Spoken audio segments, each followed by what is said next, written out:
Hello everyone, and welcome back to the video by me, the Witcher George. Today I'm going to be talking about something which I've actually talked about before. It's not something that is like a new thing for me to talk about on this channel, it's something that I've talked about in the past, and it's something that I think is quite an interesting theory in regard to The Witcher 4. And I've made quite a lot of videos about The Witcher 4 in the past, or The Witcher Polaris as the codename is now, and I've made a couple videos on my other channel, The Ranger George, about this particular subject, but I was thinking recently that a lot of my videos are very lore-based, and I actually wanted to try and do something that is something I used to do a long time ago, which is where I just sort of talk to you guys about something that I've been considering in regard to The Witcher. So today I've put together a video where I'm going to be talking about The Witcher 4 and one of the locations it could possibly be in, and I think it's probably the most likely so far, in my opinion, based on what we've seen about where The Witcher 4 could take place, and what kind of game would that game be like. So in today's video, I'm going to be talking about The Witcher 4, where could it be, and today is going to be on Kovir. So what I wanted to do in today's video is just include a little bit more detail about Kovir and why that would actually make quite an interesting Witcher game,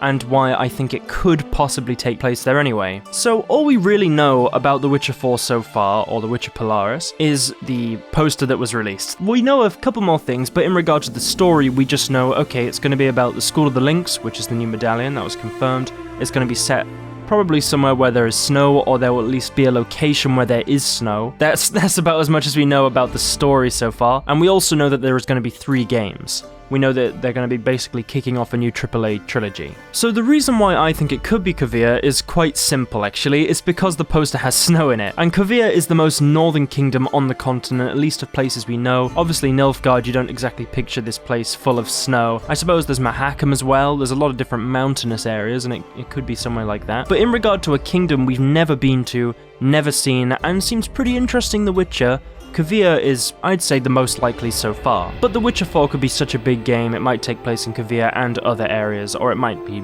a completely different area in the map that we've never seen. So why do I think that Kovir could actually be a pretty interesting place for The Witcher? You know, I've made videos about The Witcher now for, I don't know, it's been such a long time, 6 years more, and I think that Kovir is one of these kingdoms that I really would like to see in a Witcher game. Obviously there are places like Nilfgaard we really want to see, and maybe like Dol Blathanna and the World of the NL a bit more, and even returning to the kingdoms that we've already been to, like Redania, and just being able to see more of these kingdoms. I want to see a lot of Kedwin, I want to see a lot of Edirne, I'd love to see Lyria, Rivia, all that sort of stuff. And I'd love to make videos about what kind of games those could be as well, and what those places are like. But in regard to Kovir, the reason I think Kovir is such an interesting place, I should be saying Kovir and Povis, but it's just such a mouthful, so I'm just going to say Kovir for now. But the reason I think it's a particularly interesting place for a Witcher game to take place is because of the history.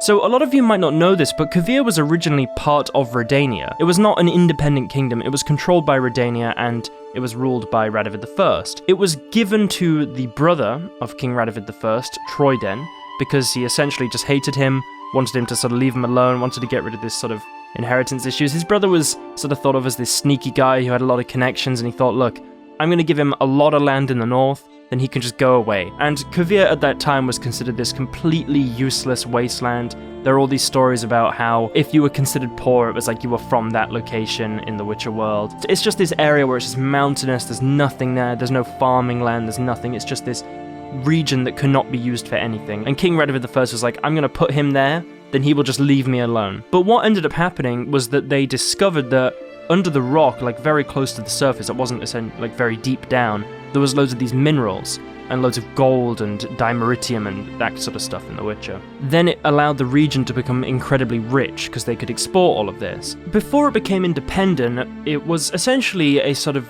you could say, it was a vassal state of Redania, but it had special stipulations that it didn't have to give tribute, because when this contract was first signed, it was that there was nothing there, so what could they give? He just wanted his brother out of the way. But then King Radovid III decided that he wanted to correct the mistake that his, well, I guess the first Radovid made, and decided that he was going to then invade the kingdom, take it back, and then force them to pay tribute.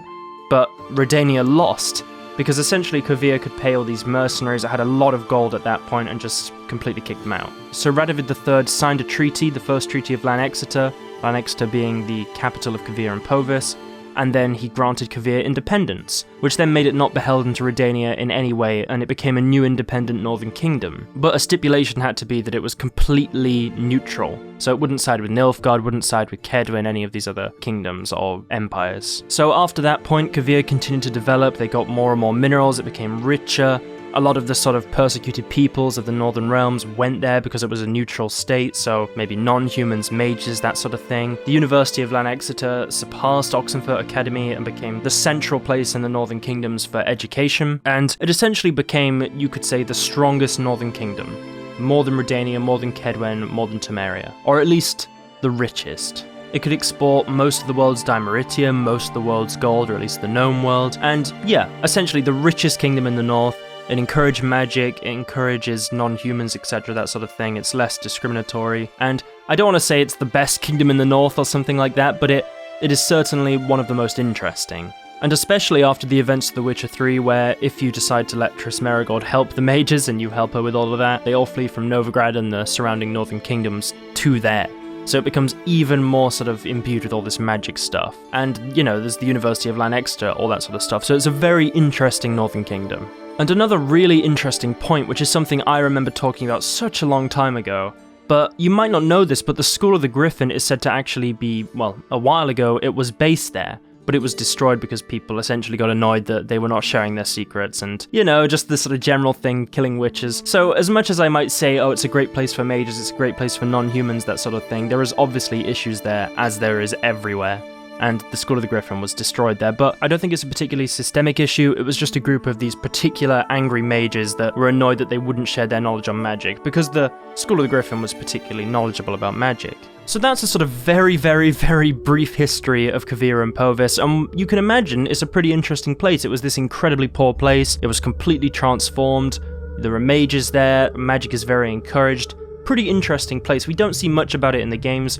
We meet one mage that's from Kovir and he seems like an interesting guy. So yeah, that's a general summary of the history of Kovir and Povis. So I think it's really important to note that little bit of information about the School of the Griffin, because that could actually direct us to maybe think that it might not be set there, because if this is a new Witcher school, the School of the Lynx, and that region already has an established Witcher school, it might make sense that there isn't another Witcher school there, or as with most things, it might be a slight retcon, or this is the idea that I think is the most likely. I think the School of the Lynx is going to be a new Witcher school after the events of The Witcher 3. That's an idea I have just because if you base it on all the lore they put out for Gwent with the Order of the Witchers and everyone splitting off, it would make sense that this is a new Witcher school because we haven't heard of it yet. But they could just add it in, maybe it was another Witcher school that went to a completely different place and something like that. I mean, when I made my video about the School of the Leshen, a kind of like fan school for the Witcher George, everything, something that I made a video about a long time ago, one of my ideas was, well, how could I make the School of the Leshen something that could fit in the Witcher world?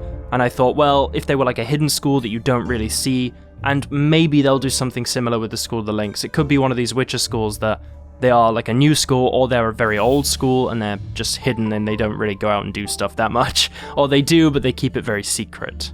But I think the most likely thing is either a retcon or a completely new Witcher school, or set so far ahead from the Witcher's timeline that it's just, you know, it's not even relevant. Or it could be in a completely new location. Maybe this school split off a long time ago, went somewhere new, established it. But in my opinion, I would like if they didn't go to a completely new area, because there are so many places on the existing Witcher map that we haven't been to.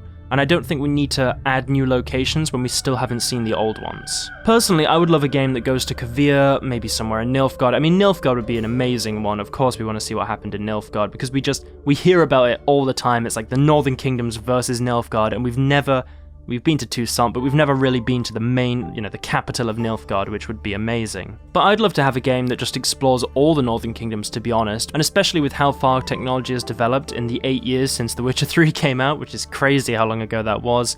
They're going to be using the Unreal 5 engine as well. I'd be interested to see if they're going to develop a Witcher game that allows you to go to each continent. That could be, well, each continent, each kingdom in the Northern Realms, and possibly Nilfgaard. But yeah, essentially, if I was going to summarize my feelings about why I would like a Witcher game in Kovir, well, it's possible it could be there, we don't know, but it could be interesting.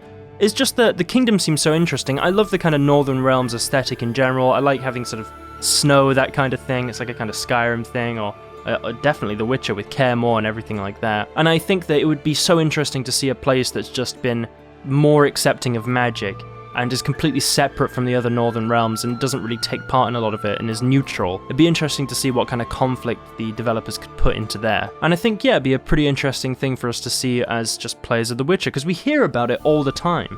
At least I feel like we do, and it's something that we just haven't seen before. I mean, it's said that Kovir even competes with Mahakam for its mineral output. I mean, that's amazing. Kingdom in the north that competes with the dwarves with mountains. That just sounds like such an interesting place, especially with how, you know, imagine going to the capital, Lan Exeter, and seeing all of that. It would be amazing. And something I should mention is that its capital is not just Lan Exeter, because I say its capital Lan Exeter because that's where the university is, but it actually has a different capital depending on the season. So its winter capital is Lan Exeter, its summer capital is Point Venice.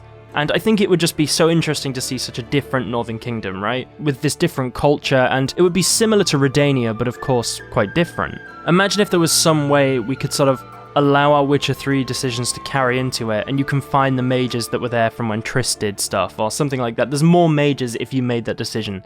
I think it would just be such an interesting thing to see. But anyway guys, that's it for today's Witcher 4 theories video. I'll be making some more soon. I've got plenty of ideas for Witcher 4 theories, and I've also got a couple other ideas of videos I would like to make. I think it would be quite an interesting thing to do for a lot of these ideas I have. I'd also like to do some updates for older Witcher lore videos I made a long time ago, just some stuff that includes new information and just stuff like that, just to talk about it. I mean, the old videos, all the stuff in there is still good, but I could do new videos with sort of the new things that were also added, just so you get an updated version as well. And yeah, I'd be really interested to see what kind of videos you guys would like to see too. I want to mention that I've been getting going with the Witcher George Discord a bit more recently. There's a lot of conversation on there. I have a look at that every so often. People post funny stuff. They talk about The Witcher. It's great in there. You can get a role, that kind of thing. It's good. Just feel free to join that if you want. Check me out on X. I post a lot of stuff on there about updates for new videos, ideas I have, things I see to do with The Witcher that I think are interesting, like models, that kind of thing. Just if you want to have a look at that sort of thing, it's a great place to see what I'm up to. And also, I just want to say thank you to the Patreon pledges, which is weird. I used to say this in every old video. I haven't said it in such a long time, but we brought it back recently as I've been a bit more consistent with everything, and I just want to say a big thank you to you guys. So thank you to Lewis MCV, and thank you to Mike West. You guys are amazing. Thank you guys so much. If anyone else wants to join, all the links are in the description. There might even be a comment, something like that. So thank you guys for watching today's video. Please like it if you want to see more. Please subscribe if you're new, or you watch the videos and you just check when they're recommended to you, as it really helps the channel. And yeah, I really do appreciate it, guys. Drop a comment down below. Want to know what you guys think? Check out my other channel, Ranger George. There's some stuff on there. I've got some fun video ideas on that too. Thank you guys for watching today's video. I really do appreciate it, and I'll see you all in the next one. Have an awesome rest of the week.